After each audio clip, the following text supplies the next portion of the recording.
Thank you, Mr. President. We thank the United Nations High Commissioner for Refugees, Filippo Grandi, for his statement addressing topical issues of international assistance to refugees and displaced persons. Assistance to refugees and addressing issues faced by refugees is particularly relevant in light of the unprecedented scale of humanitarian crises throughout the world. Last year marked a record in terms of the number of people who were forced to abandon their homes and countries in their quest to survive. When addressing the crisis of forced displacement, there's a need first and foremost to address the situation in Gaza.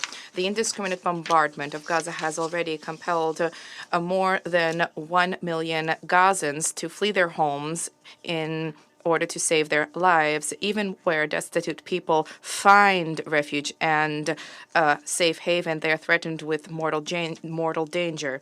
Since 7 October, Israeli attacks on civilian objects, including refugee camps and other UNRWA facilities where people have found refuge, have resulted in the deaths of 742 people. More than 2,400 people have been wounded.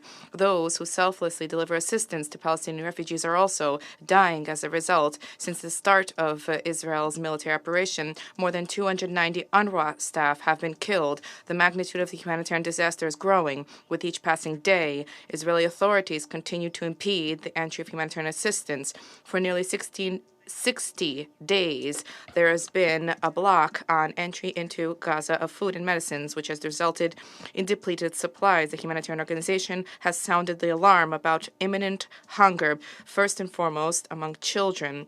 There's no water, no food, no fuel in Gaza, and those who manage to flee the bombardment face hunger, communicable diseases, and a lack of necessary medical assistance.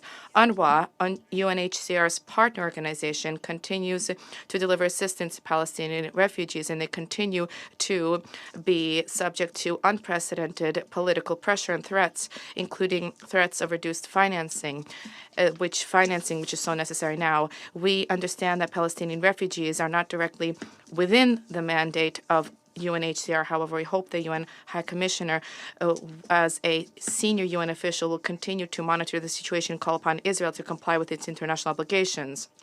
The situation in Gaza and the persecution of UNRWA blatantly demonstrates the stark reality of politicization of refugee and internally displaced persons issues.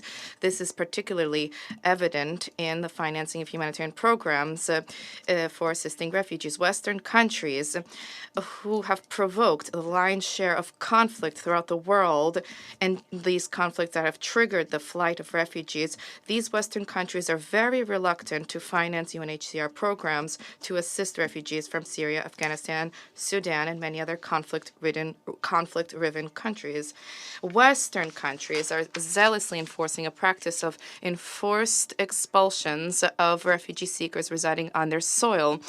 And the states of the Golden Billion continuously voice alarm about the situation of refugees from Ukraine. They fail to mention that a significant number of these refugees have turned towards Russia. There is a notorious practice of double standards being implemented, division of the world into first-class and second-class citizens. This politicization on the question of the voluntary return of Syrian refugees. For many years, the West has blocked their return to their homeland, including by thwarting the implementation of humanitarian projects. The West is now making declarations about assistance to Syrians. However, they continue to impose unilateral sanctions against Damascus, which afflict ordinary citizens. First and foremost, there's a murky situation in the notorious Al-Hol and Al-Roj refugee camps, where thousands of women and children who have fled the bombardment of Raqqa, Hajina, and Baghouz are seeking shelter. Let us recall that 2014, after the coup in Ukraine, hundreds of thousands of Russians and Russian language residents of Ukraine turned towards Russia, fleeing Ukraine. The mass exodus from Ukraine to Russia has been ongoing in recent years as a result of the unabated shelling by the Ukrainian armed forces and their shelling of peaceful areas in Donbass. Approximately 5 million people are seeking shelter in Russian regions, and Russia is continuing to provide full assistance to accommodate and resettle these persons, as well as to provide them with comprehensive assistance. UNHCR representatives in Moscow are always able to see for themselves how effective the work that is being carried out is in various Russian regions vis-à-vis the provision of dignified living conditions for refugees. In the context of the situation of refugees, the African continent stands out as an example. Despite the economic difficulties they face, African countries have for years been setting the example to the world vis-à-vis solidarity and assistance to displaced persons, in a stark contrast to Western countries. And here they have every right to count on international support and recognition.